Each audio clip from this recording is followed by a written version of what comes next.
الحمدللہ آپ صاحب آپ کو بتا رہے تھے کہ یہ جو سارا فیض ہے یہ آستانہ عالیہ کہنے والا شریف ہے اور سامعین نے ڈیوٹی لگائی ہے اور وہ محنت کے ساتھ اس ڈیوٹی کو پورا کر رہے ہیں اور دیکھیں اللہ تعالیٰ نے کتنی رونق لگائی ہے۔ آج بھی 8 بچے ہیں جن کی دستار بندی ہے جنہوں نے قرآن مجید حفظ کیا ہے، تو یہ قرآن مجید کا اپنا فیضان ہے، قرآن مجید کا یہ اعجاز ہے کہ یہ جو قرآن مجید کی حفاظت ہے نا، اس کی ایک صورت یہ ہے کہ یہ قرآن حفاظ کے سینوں کے اندر محفوظ ہے۔ اور جس طرح علامہ صاحب بیان کر رہے تھے کہ ہم ایسے کہہ دیتے ہیں چھوٹا بچہ یہ حافظ ہے، یہ حافظ ہے، تو مجھے وہ ملتان کے ایک بزرگ ہیں حضرت خواجہ حسن سواگ رحمۃ اللہ علیہ، ان کا مجھے واقعہ یاد آ گیا۔ یہ جو ہم چھوٹے بچے سمجھتے ہیں جو مسجد میں آتے ہیں پڑھنے کے لیے، قرآن پڑھنے کے لیے، تو ہم کو ویسے یہ چھوٹے بچے ہیں، تو حضرت خواجہ حسن سواگ رحمۃ اللہ تعالیٰ علیہ مسجد کے دروازے میں کھڑے تھے اور قرآن مجید حفظ کرنے والے چھوٹے بچے اندر کھیل رہے تھے، تو آپ ان کو دیکھ رہے تھے دروازے کے اندر کھڑے، تو وہ جو مسجد کی انتظامیہ میں سے ایک بندہ تھا نا وہ آیا، تو انہوں نے آ کر ان بچوں کو جھڑکا کہ تم یہ کیا کر رہے، بچے چھوٹے تھے۔ اتنی دیر تھی کہ حضرت خواجہ حسن سواگ رحمۃ اللہ تعالیٰ علیہ کے چہرے پر جلال آ گیا، فرمایا تم نے یہ کیا کیا ہے؟ کہا جی یہ بچے مسجد کے اندر یہ شور و غل کر رہے ہیں اور کھیل رہے ہیں، میں نے ان کو منع کیا ہے۔ تو وہ فرمانے لگے اصل میں تمہیں کچھ نظر نہیں آتا اس لیے تم نے ایسا کیا ہے، اگر تمہیں کچھ نظر آ جائے نا پھر ایسا نہ کرو۔ اس نے کہا کیا ہوا ہے؟ کہا کہ یہ بچے کھیل رہے تو جو مسجد کے محراب میں میرے مصطفیٰ جلوہ گر تھے اور ان کو دیکھتے میرے مصطفیٰ کریم مسکرا رہے تھے کہ یہ چھوٹے چھوٹے بچے اگرچہ کھیل رہے ہیں لیکن یہ قرآن کے حافظ ہیں، قرآن کو یاد کر رہے ہیں، قرآن کو اپنے سینے میں محفوظ کر رہے ہیں۔ تو کہا کہ مسجد کے محراب کے اندر حضور سرور کائنات صلی اللہ علیہ وسلم جلوہ گر تھے اور ان بچوں کو دیکھ رہے تھے۔ فرمایا جب تم نے جھڑکا نا تو حضور واپس چلے گئے، حضور واپس تشریف لے گئے۔ تو یہ ہے کہ جو بچے قرآن مجید حفظ کرتے ہیں، قرآن مجید پڑھتے ہیں، قرآن کی تعلیمات حاصل کرتے ہیں، ان کے ساتھ پیار کرنا چاہیے، ان کے ساتھ پیار کرنا چاہیے۔ اور پھر ایک حدیث پاک ہے جسے امام بہقی نے شعب الایمان کے اندر روایت کی ہے، یہ قرآن مجید فرقان حمید کی عظمت کے حوالے سے فرماتے ہیں کہ نبی کریم صلی اللہ علیہ وآلہ وسلم کا ارشاد گرامی ہے کہ من قرأ القرآن استخرج النبوة بین کتفیہ الا انہ لا یوحى الیہ۔ کہ امام الانبیاء علیہ السلام نے ارشاد فرمایا جس آدمی نے قرآن کریم پڑھا، فرمایا اللہ تعالیٰ اسے علوم نبوت میں سے حصہ عطا فرماتا ہے، اللہ تعالیٰ اسے علوم نبوت میں سے حصہ کیا فرمایا، اس نے علوم نبوت کا ایک حصہ اپنی پسلیوں کے درمیان رکھ لیا۔ تو پسلیوں کے درمیان کیا ہے؟ دل ہے۔ تو فرمایا اس کے دل کے اندر علوم نبوت میں سے کچھ حصہ آ گیا ہے، اور ساتھ حضور نے فرمایا کہ الا انہ لا یوحى الیہ، فرمایا اس کی طرف وحی نہیں کی جاتی کیونکہ وہ انبیاء کے لیے خاص ہے، لیکن جو بندہ قرآن پڑھتا ہے فرمایا اسے نبوت کا فیضان عطا کیا جاتا ہے۔ اور پھر میرے آقا صلی اللہ علیہ وسلم نے ارشاد فرمایا جو قرآن کو پڑھنے والا ہے نا، فرمایا کسی غصہ کرنے والے کو دیکھ کر اسے غصہ نہیں کرنا چاہیے۔ اگر کوئی جاہل اس کے سامنے آ جائے اور وہ اپنی جہالت کا اظہار کرے تو فرمایا اس کے مقابلے میں قرآن کو پڑھنے والے کو بھی اس طرح اس کے ساتھ پیش نہیں آنا چاہیے جس طرح وہ اس کے ساتھ پیش آتا ہے۔ فرمایا اس لیے کہ اس کے سینے کے اندر قرآن محفوظ ہے۔ اتنی شان ہے قرآن مجید کی کہ آقا صلی اللہ علیہ وآلہ وسلم ارشاد فرماتے ہیں کہ اسے فیضان نبوت ملتا ہے جو بندہ کیا کرتا ہے؟ قرآن پڑھتا ہے۔ جو قرآن پڑھتا ہے اسے نبوت کے علم میں سے حصہ عطا کر دیا جاتا ہے۔ تو یہ شان ہے قرآن مجید پڑھنے والے کی،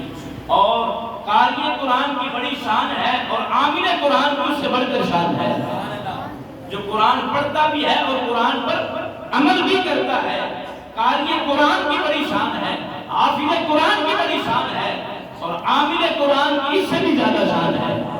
کہ جو قرآن کو پڑھتا بھی ہے اور قرآن پر عمل بھی کرتا ہے۔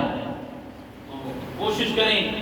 قبلہ عالم حضور سے سیدی و مرشدی حضور عالمی مبلغ اسلام قبلہ چاندی حضور رحمۃ اللہ تعالی علیہ فرماتے تھے، اکثر بیلیوں کو پتہ تو فرماتے تھے اگر اللہ تعالیٰ نے 3 بیٹے دیے ہیں تو 1 بیٹا دین کے لیے وقف کر دو، اگر 4 دیے ہیں تو پھر 1 بیٹا کر دو، 5 ہیں پھر بھی 1 بیٹا، کم از کم 1 بیٹا ضرور دین کے لیے وقف کیا جائے۔ خدا کے بندو، یہ حدیث پاک علامہ صاحب نے آگے بیان کی ہے کہ حضور علیہ السلام نے ارشاد فرمایا، حدیث پاک کے اندر ہے، فرمایا کہ قاری قرآن کو، حافظ قرآن کو قیامت والے دن حکم دیا جائے گا کہ تو پڑھ، اقرا، قرآن پڑھتا جا اور درجے طے کرتا جا، ہر آیت کے بدلے 1 درجہ عطا کیا جائے گا۔ فرمایا کہ جتنی قرآن کی آیات ہیں نا، اتنے ہی جنت کے اندر درجات ہیں، جتنی قرآن کی آیات ہیں جسے پاک کے اندر ہے، اتنے ہی جنت کے اندر درجات ہیں۔ وہ درجات جہاں پر ختم ہوتے ہیں نا، اس سے اوپر مقام نبوت شروع ہو جاتا ہے۔ یہ حدیث پاک کے اندر ہے کہ جہاں درجات ختم ہوتے ہیں اتنے ہی درجے ہیں جتنی قرآن کی آیات ہیں، تو جہاں درجات ختم ہوتے ہیں وہاں سے مقام نبوت شروع ہوتا ہے۔ تو فرمایا مقام نبوت کے بعد جو درجہ ہے وہ قاری قرآن کو اللہ تعالیٰ عطا فرما دے گا۔ تو اتنی شان ہے، اپنے بچوں کو قرآن کی تعلیمات کے لیے وقف کریں، اور پھر یہ جو دینی تعلیمات ہے جسے ہم درس نظامی کہتے ہیں، کوشش کریں اپنے بچوں کو ان کے لیے وقف کریں کہ آپ کے بچے بھی، اور الحمدللہ آستانہ عالیہ حضرت کہنے والا شریف کا جو منشور ہے اور جہاں تعلیمات دی جاتی ہیں وہ یہی ہے کہ اپنے بچوں کو قرآن کا قاری بناؤ اور قرآن کا عالم بناؤ۔ الحمدللہ سینکڑوں مدارس ہیں، بے شمار سینکڑوں مدارس ہیں کہ جس کی سرپرستی آستانہ عالیہ حضرت کہنے والا شریف فرما رہا ہے۔ پاکستان کے اندر بھی اور بیرون ممالک کے اندر بھی درجنوں کے حساب سے مدارس ہیں کہ جن کے اندر قرآن و سنت کی تعلیمات دی جاتی ہے اور ان کی سرپرستی آستانہ عالیہ حضرت کہنے والا شریف فرما رہا ہے۔ یہ وہاں کے خدام ہیں یہاں پر بھی، اور گجرانوالہ کے اندر تو درجنوں مدارس ایسے ہیں کہ جس کی سرپرستی آستانہ عالیہ حضرت کہنے والا شریف فرما رہا ہے۔ اور الحمدللہ جس طرح ہماری تربیت حضور قبلہ عالم مقبول بالغاہ رسالت قبلہ ابا جی حضور رحمت اللہ علیہ فرماتے رہے ہیں، اس طرح حضور قبلہ چاندی حضور رحمت اللہ تعالی علیہ فرماتے رہے، اسی طرح ہماری رہنمائی موجودہ سجادہ نشین آستانہ عالیہ حضرت کہنے والا شریف ہماری فرما رہے ہیں۔ الحمدللہ۔ اور بیلیو، یہ جو تمہاری نسبت روحانی جو آستانہ عالیہ حضرت کہنے والا شریف کے ساتھ ہے، آستانہ عالیہ حضرت کہنے والا شریف کا جو فیضان ہے اس کے جو قاسم ہیں وہ سجادہ نشین آستانہ عالیہ حضرت کہنے والا شریف ہے، اسی فیض کو تقسیم کر رہے ہیں جو اعلیٰ حضرت شیر ربانی رحمت اللہ تعالی علیہ نے اعلیٰ حضرت سرکار کیلانی رحمت اللہ علیہ کو عطا فرمایا، اور پھر آپ نے اپنے جانشین حضور قبلہ عالم ابا جی حضور رحمت اللہ علیہ کو عطا فرمایا، اور وہی فیضان حضور قبلہ عالم ابا جی حضور نے حضور قبلہ چاندی حضور رحمت اللہ تعالی علیہ کو عطا فرمایا، اور وہی فیضان قبلہ چاندی حضور اور قبلہ ابا جی حضور رحمت اللہ تعالی علیہ نے ہمارے مرشد کریم سیدی و مرشدی آستانہ عالیہ حضرت کہنے والا شریف آپ کو عطا فرمایا، اور آپ دلیوں میں اس فیضان کو تقسیم فرما رہے ہیں۔ اپنی نسبت کو قائم رکھیں، اور وہ اسباق جو آپ کو قبلہ ابا جی حضور سے اجازت ملی ہے یا قبلہ چاندی حضور سے اجازت ملی ہے، وہ اسباق اگر بیلیوں نے اپنے اسباق کو مزید بڑھانا ہے تو اس کی اجازت یا آستانہ عالیہ حضرت کہنے والا شریف کی سجادہ نشین حضور قبلہ عالم ہی اس کی اجازت عطا فرمائیں۔ تو بیلی اپنی نسبت کا خیال رکھیں اور توجہ کریں، اللہ تعالی ہماری نسبتوں کو اسی طرح قائم و دائم رکھے،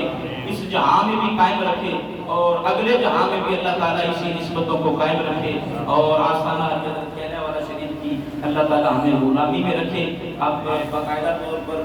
یہ جو دستار فضیلت ہے